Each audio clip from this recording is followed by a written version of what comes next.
Why do we teach? When I became a teacher, I knew that it was because I wanted to make a difference, but I didn't know what difference I wanted to make. I didn't know what that was going to look like until I became a mom. And when I was a mom, I wondered about what's that one thing, what's that one big thing that will mean the most to my children, that will take them the furthest in life. And it hit me, it was for them to be kind. I wanted my children to be kind. I wanted them to be kind, to love others, to respect others. And I knew if I could teach them kindness, I could teach them to do those things. I could teach them to love others, to respect others, and to make choices that were going to impact each other in a positive way, choices that could make a difference. So that became my mission. That was my mission, not only for my children at home, but my children in my classroom also. But I still didn't know what it was going to look like. How was I going to teach kindness to 5 and 6-year-olds? One Sunday we were at church and we were singing, and I had my hands raised in worship. And I looked down and my son had his hands up too. He was 3 or 4 at the time. And we got in the car that afternoon. I asked him, "Why did you have your hands up?" And he looked at me and he said, "Because yours were." And in that moment, I knew, in that moment, it hit me. It matters. What I do matters. That little boy is watching every single thing I do. Kindness starts with me. It starts with what I do. It starts with what I show my children at home, my school children, and every person I come in contact with. Kindness starts with me. Now, right now, you're probably wondering, what in the world does this have to do with my social studies classroom? Webster's dictionary defines social studies as the study of relationships and the functioning of society. Social studies is kindness. It is civic and civil discourse. It is taking informed action. It is equity. It is fairness. It is respect. It is our impact on others. We cannot have civic and civil discourse without kindness. We cannot take informed action without kindness. We take informed action because there is a need that needs to be met. We take informed action because of kindness. We cannot show respect, fairness, equity without first being kind.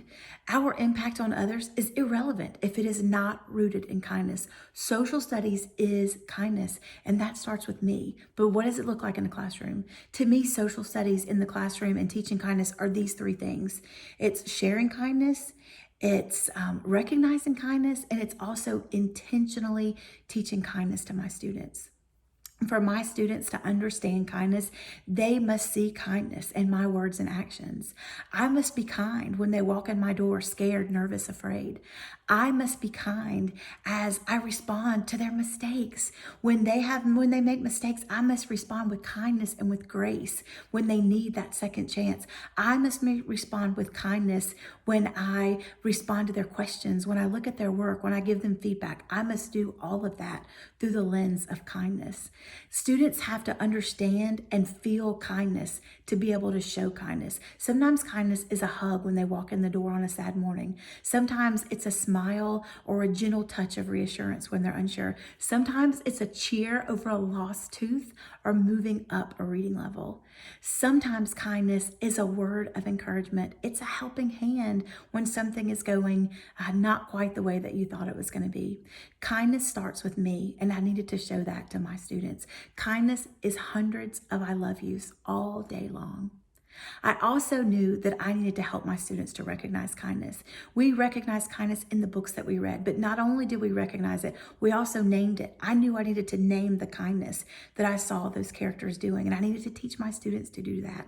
So we were able to recognize the kindnesses that Mrs. Twinkle showed in Chrysanthemum. We were able to see Jeremy's kindnesses in those shoes when he gave away the shoes that he wanted so badly. We were able to see the kindnesses that Charlotte showed Wilbur, and we cried as Wilbur repaid those same kindnesses back to Charlotte. As my students began to see kindness in others and to be able to understand kindness in what others were doing, I pointed it out. I named the kindnesses that they were showing. I applauded them when they showed respect to each other, when they helped each other, when they worked together. I told them how proud I was that they were making kind choices. And as all of these things happened, the students began recognizing kindness on their own. And as they began to recognize it, they began to emulate it. They began to show kindness in their own words and actions.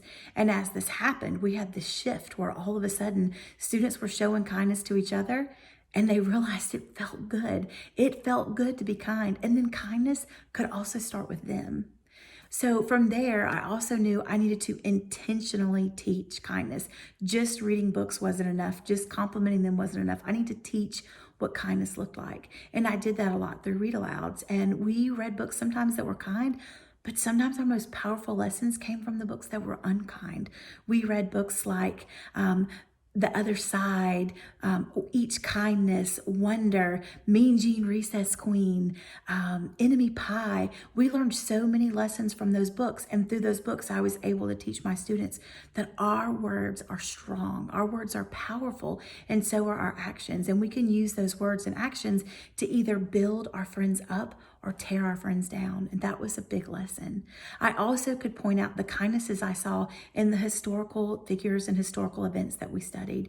We were able to look at George Washington Carver and see how he worked tirelessly to improve the life of others, to show kindness when kindness wasn't always shown to him. My students were appalled with the way that Ruby Bridges and Martin Luther King were treated, but they were then amazed with the way Martin Luther King and Ruby Bridges responded. Instead of responding back with hate and with a fight, they responded back with love and with kindness. They fought that way, and that was so powerful for my students to be able to see.